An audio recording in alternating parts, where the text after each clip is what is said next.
एक बड़ा सुंदर वृत्तांत है।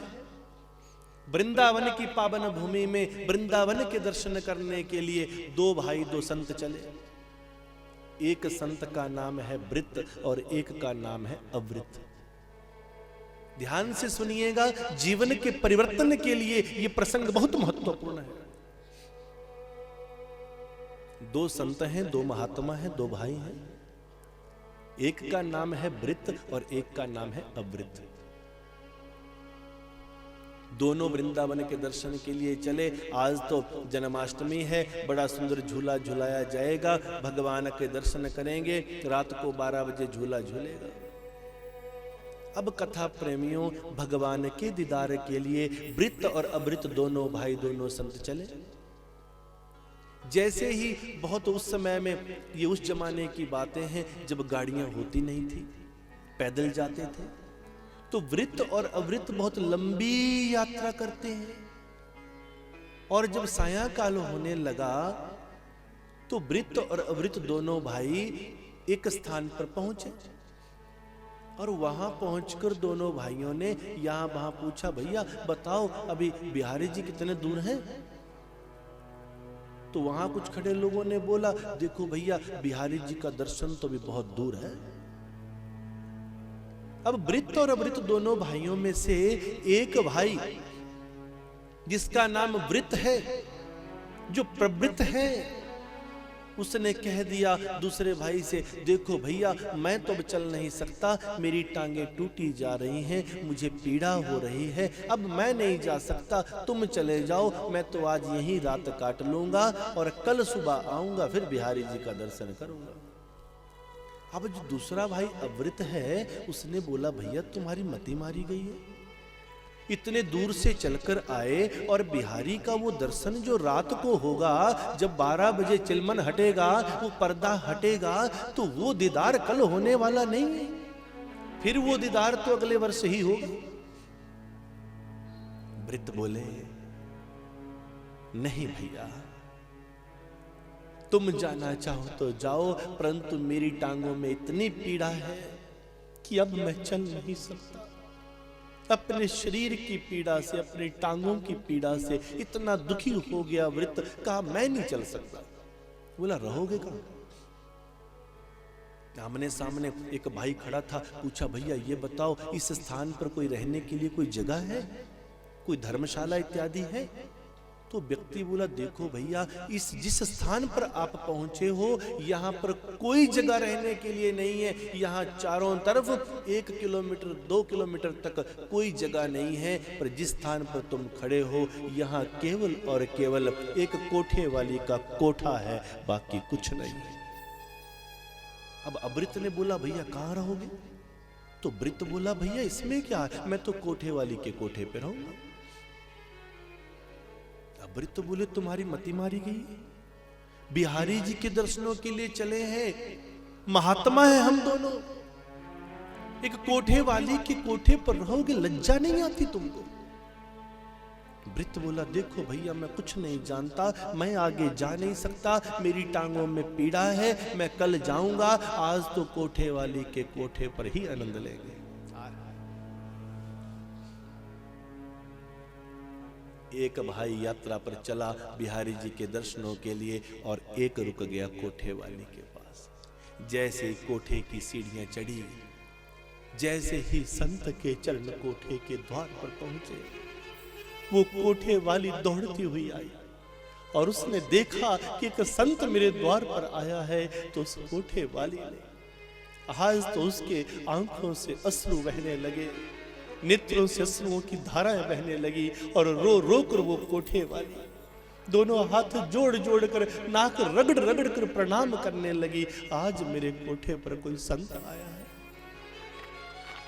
परंतु महाराज मुझे क्षमा कर, मुझे ये समझना आया कि मेरे कोठे पर तो अक्सर केवल दिल के मरीज आते हैं, जिनके दिल पर चोट लगी होती है, उनकी उस दिल की चोट की मैं नाच नाच कर, गा गा कर मुरम्मत करती हूं। पर महाराज आज आप जैसे संत मेरे कोठे पर क्यों आए? आप कलंकित हो जाएंगे, लोग क्या कहेंगे? संत बोला, देखो देवी, मेरी टांगों में पीड़ा हो रही थी, मैं बिहारी जी के दर्शनों के लिए चला था, अब आगे चल ना पाया, यहाँ रहने की व्यवस्था नहीं थी, तो आज की रात्रि मैं तुम्हारे कोठे पर ही बिताना चाहता हूं। कोठे वाली बोली, तनिक रुकिए महाराज, यहीं रुकिए। द्वार पर ही रोक दिया और अपने सेविकाओं को कहा, अपनी दासियों को कहा, जाओ नीचे से जाकर जो मेन गेट है वो बंद कर दो, और अगर कोई पूछे तो कह देना आज मेरा कोठा किसी के लिए खुलने वाला नहीं।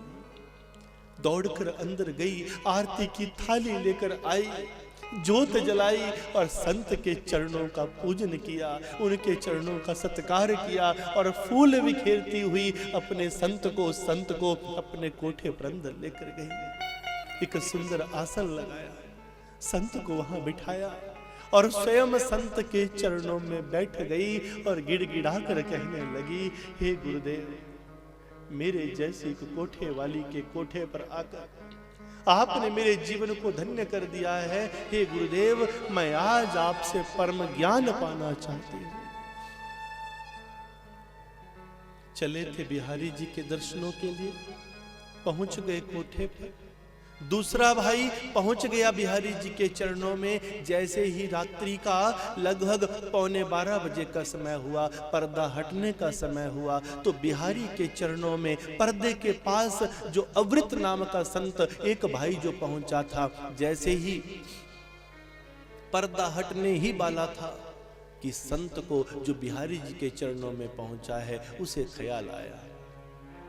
उसे ख्याल आया कि देखो, मैं तो बिहारी जी के दर्शनों के लिए ऐसे ही आ गया, मेरा भाई तो इस समय कोठे वाली के पास पता नहीं कैसा कैसा नृत्य चल रहा होगा, कैसा कैसा आनंद चल रहा होगा। हो सकता है कोठे वाली की गोदी में सिर रखकर मेरा भाई विश्राम कर रहा होगा और कोठे वाली उसके सिर को सहला रही होगी। बिहारी जी के चरणों में खड़ा था, पर्दा हटने वाला था, सावधानी हटी, दुर्घटना घटी। उस संत को विचार आया, वो बिहारी जी के चरणों में खड़ा था, पर पूरा के पूरा मन कहां चला गया? कोठे पर पहुंच गया। और दूसरा भाई जो थकावट के कारण नहीं जा पाया, जो कोठे पर बैठा था, जैसे ही 11:15 का समय होने लगा, कोठे वाली ने बोला, गुरु महाराज मुझे ज्ञान दीजिए। तो क्या बोला? हे देवी, मैं तुम्हें क्या ज्ञान दूं? मैं इतना अभागा हूं, मैं इतना नीच हूं। मेरा भाई इस समय बिहारी जी के चरणों में पहुंचा होगा, बिहारी जी का पर्दा हट रहा होगा, मेरा भाई वहां बिहारी जी का दर्शन कर रहा होगा, बिहारी जी अपने तिरछी चितवन से उनके जीवन का कल्याण कर रहे होंगे, और मेरी मति मारी गई थी जो मैं कोठे पर रुक गया। कोठे पर पहुंचा हुआ व्यक्ति, जो कोठे पर पहुंचा संत,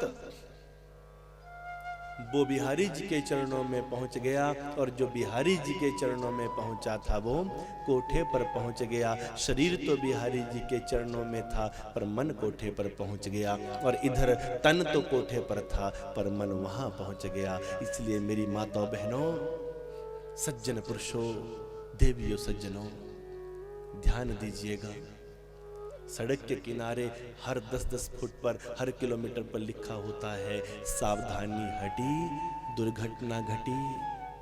एक भी पल के लिए आपका ध्यान बिहारी जी के चरणों से कहीं और जा ना पाए। अपने ध्यान को जाने मत देना। ये मन है कि खींचता है, ऐसा ना हो कि उस संत की तरह तन तो बिहारी जी के चरणों में बैठा होवे, पर मन कहीं और पहुंच जाए। इस बात का जरूर ध्यान देना।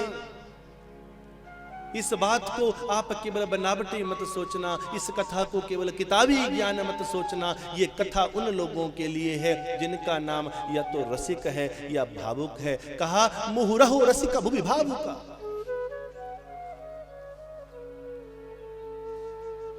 कि पिबत भागवतम रसमालयम मुहुरहो रसिका भुवि भावुका। इस भागवत का, इस रस का इतना पान कर दीजिए, इतना पान कर दीजिए कि मुँह रहु रसिका भुवि भावुका।